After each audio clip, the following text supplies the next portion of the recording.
Karibu sana katika chaneli yetu pendwa ya Apostle Katambi.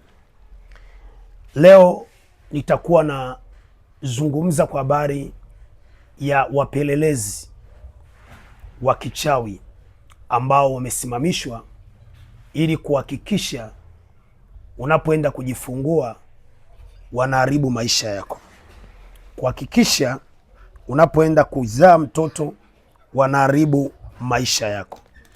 Na nataka nikuambie kitu kimoja ambacho kitakusaidia sana katika maisha yako. Mimba, unapobeba mimba ni baraka mbele za Mungu. Uzao ni baraka mbele za Mungu. Lakini mbele za shetani uzao ulioubeba ni laana. Kwa nini? Wanatafuta namna ya kuweza kuharibu maisha yako kupitia au aidha we ufe au mtoto afe. Okay, tutaanza kama ifuatavyo. Ndio maana wakati wa mimba au ujauzito, wamama wengi huwa wanapatwa na hali ya kuweza kupata vita. Wakati mwingine unakuta unashambuliwa kwenye ndoto, wakati mwingine unaenda unapigwa vita kwenye ndoto, wakati mwingine unakuwa unaugua sana, wakati mwingine unaota unakimbizwa, kwa sababu wanajua huyu mtu tumemtafuta vya kutosha lakini tumemshindwa. Lakini wakati wa kwenda kujifungua, ulivyobeba mimba tayari umebeba mtego. Wakati umebeba mimba umebeba mtego kwenye ulimwengu wa roho. Kama ni mara yako ya kwanza kunifuatilia kwenye channel yetu pendwa ya Apostle Katambi, nichukue fursa hii kukuambia karibu sana, na ili uwe wa kwanza kupata masomo yetu unaweza ukasubscribe channel hii na utakuwa ni mtu wa kwanza kupata masomo tulio nayo. Tutaanza kama ifuatavyo. Katika kitabu cha Mwanzo sura ya kwanza, ujauzito au mimba asili yake ni ulimwengu wa roho. Ujauzito au mimba asili yake ni ulimwengu wa kiroho. Watu wengi wanapobeba mimba huwa wanaishi katika maisha ya kimwili sana, na kuwa ni mtu wa kimwili sana. Hauna muda wa ibada, hauna muda wa maombi, hauna muda wa kutafuta uso wa Mungu. Ukiwa katika hali ya kubeba mimba au ujauzito, unatakiwa kuishi maisha ya kiroho, kwa sababu mimba asili yake ni ulimwengu wa roho. Kitabu cha Mwanzo sura ya kwanza mstari ule wa 28, Mungu akamtamkia Adamu na Hawa, zaeni mkaongezeke na kuijaza nchi na kuitiisha na kutawala viumbe vyote vilivyo chini ya nchi.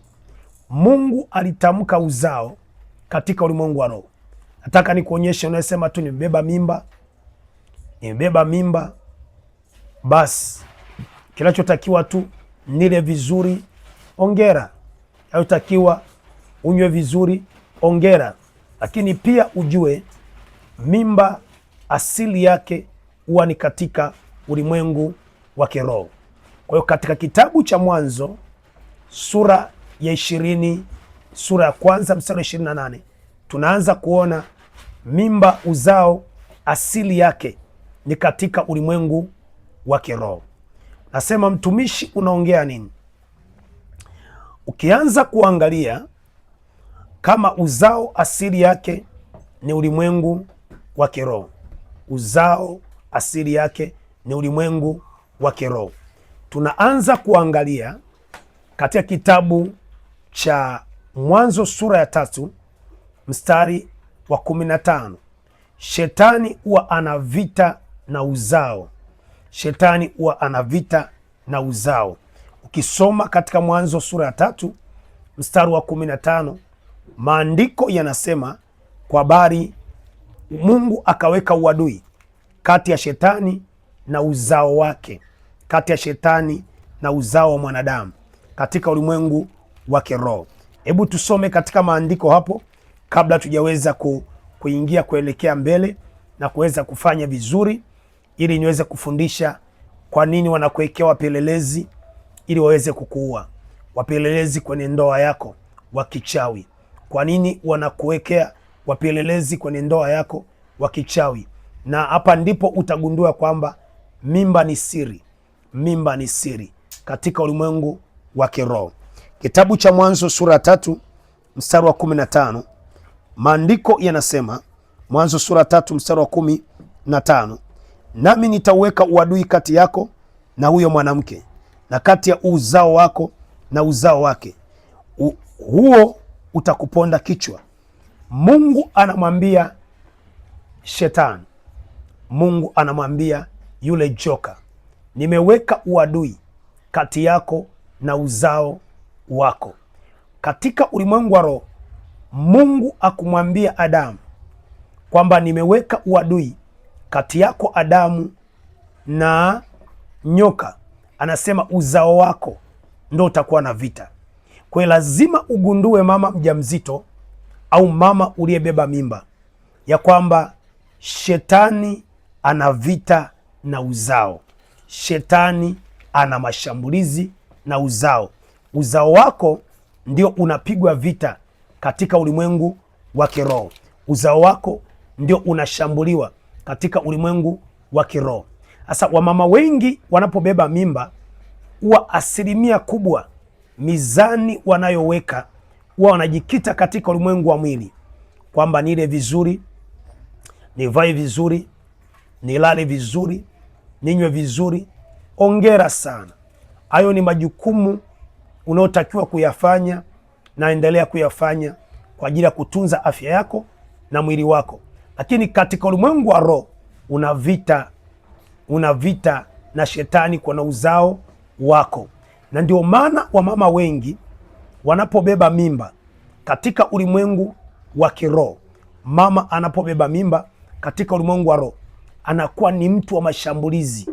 Mara wakati mwingine unaota unafukuzwa na nyoka, mara wakati mwingine unaota mtu anakwambia mwachie huyu mtoto, nataka kuchukua huyu mtoto. Mara unaota unachomwa kisu kwenye ndoto, mara unaota uko msituni, mara unaota uko kwenye maji, na wakati una mimba. Wakati mwingine unaota ndoto hauna mtoto kabisa, tumbo halina mtoto. Kwa nini? Mimba unapobeba huwa ni vita katika ulimwengu wa roho. Shetani huwa anapiga vita wa mama wajawazito katika ulimwengu wa kiroho. Sasa anapigaje vita? Huwa Shetani ana mawakala wake katika ulimwengu wa kiroho. Hata kuja yeye kama Shetani, bali atakachokifanya kwenye ulimwengu wa roho, ataleta wachawi, na ni watu wa kawaida. Mchawi ni mtu wa kawaida kabisa, atakuja karibu na wewe, atajaribu kufanya urafiki na wewe, atajaribu kushiriki na wewe, atajaribu kukusaidia, atajaribu kukudadisi. Unajifungua lini? Unaendeleaje? Unajisikiaje? Na wewe bila kujua unadadisiwa, kwa sababu anafanya vita na wewe pale unapoenda kujifungua. Vita kubwa iliyobebwa na ni wakati wa ujauzito, ni pale unapoenda kujifungua, aidha wakuue wewe au wamuue mtoto. Kitabu cha Mwanzo sura ile ya 35, kitabu cha Mwanzo sura 35 mstari wa 16 mpaka 21. Raheli akapatwa na uchungu. Raheli akapatwa na uchungu, na anapokwenda kuzaa mtoto tayari, na kifo kikampata kwa ghafla. Wamama wengi wanakwenda kujifungua, wanaandaliwa mitego na Shetani. Kwa hiyo tunaona katika Mwanzo sura ya 35 mstari wa 16 mpaka mstari wa 21, Raheli wakati ulipofika wa kwenda kujifungua, wakati ulipofika wa Raheli kwenda kujifungua, maandiko yanasema wakati wa uchungu ndipo alipopata vita, na hatima yake wakati anapata vita ile, Raheli alipoteza mtoto, alipoteza uhai wake, alikufa. Sasa unaweza ukachukulia tu ni kawaida, huyu ni mke wa Yakobo, huyu ni mke wa Yakobo, huyu ni mke wa Yakobo, lakini alipobeba mimba katika ulimwengu wa roho hakujua kwamba mimba ni vita, na wanakusubiria wakati unapoenda kujifungua. Hapo ndipo wachawi, wakuu wa giza, wakuu wa anga wanasema huyu mtu afe yeye au afe mtoto, ufe wewe au ufe mtoto. Sasa nini nataka nifundishe katika siku ya leo? Kwa hiyo unachokiona katika ulimwengu wa roho, wakati unabeba mimba lazima uwe mtu wa maombi, na nitafundisha vitu vya kuombea wakati uko umebeba mimba katika chaneli hii ya Apostle Katambi. Kwa nini nasema haya? Kwa hiyo katika ulimwengu wa roho wanasubiria ile siku unapoenda kujifungua, ndipo wanainua vita katika ulimwengu wa kiroho. Hebu tuangalie Yeremia sura ya 5 mstari wa 26. Yeremia sura ya 5 mstari wa 26. Kwa hiyo wakati unapoenda kutaka kujifungua, ndipo unainuliwa vita katika ulimwengu wa kiroho. Wakati unapoenda kujifungua, ndipo wanakusubiria kukuinulia mashambulizi katika ulimwengu wa roho. Lakini kabla hawaja kushambulia, cha kwanza wanaanza kutuma wapelelezi kupeleleza mimba yako. Ina muda gani? Ina siku ngapi? Katika ulimwengu wa roho, ili kuleta mashambulizi katika maisha yako. Yeremia sura ya 5, vita katika wakati wa kujifungua. Yeremia sura ya 5 mstari wa 26, vita wakati wa kwenda kujifungua. Kwa mama mwenye ujauzito, jua una vita iko mbele yako, na unasubiriwa wakati unapoenda kujifungua ili wakumalize wewe au wamalize mtoto wako aliye tumboni. Sasa nini cha kufanya? Naomba unifuatilie. Maana katika watu, Yeremia sura ya 5 mstari wa 26, wanakusubiria wakati unapoenda kujifungua ili wakuue au waue mtoto. Kwa hiyo wanatafuta sababu wakati una mimba kwamba huyu tunamsubiria wakati anapoenda kujifungua ndipo tumue au tumwangamize. Ndio maana fundisha, unatakiwa kusimama kumtafuta Mungu. Kama uende nyumba za ibada, nenda nyumba za ibada, omba na watumishi mbalimbali kwenye mtandao, kwenye sehemu mbalimbali, omba nao ili kujilinda wakati unapoenda kutaka kujifungua katika ulimwengu wa roho. Asa Yeremia sura ya 5 mstari wa 26 nasema, maana katika watu wangu wameonekana watu waovu, huotea kama vile watu wategao mitego na kuwanasa watu. Kwa katika ulimwengu wa roho, maandiko yanasema katika watu wangu, yani Mungu aliyeumba watu wake pamoja na wachawi, watu wa Mungu, Mungu aliwaumba. Anasema wametokea watu wengine kuwatega wengine na kuwanasa. Alafu anasema watu wao wanaotega ni waovu. Kwa hiyo unaweza ukabeba mimba vizuri, unajiandaa kwenda kujifungua vizuri, wenzio wanakuhesabia tangu tarehe ya kwanza, umefika mwezi wa ngapi, lini utajifungua, lini utapata mtoto. Wanakufuatilia ili wakuletee madhara ya mauti kwenye maisha yako na katika siku zako za maisha yako. Nasema mtumishi, unaongea nini? Ukisoma Ufunuo Yohana sura ya 12 mstari wa 2 mpaka wa 4. Ufunuo Yohana sura ya 12 mstari wa 2 mpaka mstari wa 4. Ufunuo Yohana sura ya 12 mstari wa 2 mpaka wa 4. Naye alikuwa na mimba akilia hali yake ya utungu na kuumwa katika kuzaa. Akaonekana ishara nyingine mbinguni, na tazama, joka kubwa jekundu lilikuwa na kichwa 7, pande 10 juu ya vichwa vyake. Kulikuwa na vilemba, na mkia wake ulikokota theluthi ya nyota za kuziangusha katika nchi. Na joka akasimama mbele ya huyo mwanamke anapomleta mtoto wake. Kwa tunaona huyu nyoka alisimama kummeza huyu mama na mtoto wake. Ukisoma kitabu cha Mwanzo sura ya 3 mstari wa 15, maandiko yanasema ya kwamba, Mwanzo sura ya 3 mstari wa 15, maandiko yanasema ya kwamba uzao wako, Mungu ameweka uadui kati ya uzao wako na nyoka, lakini na shetani.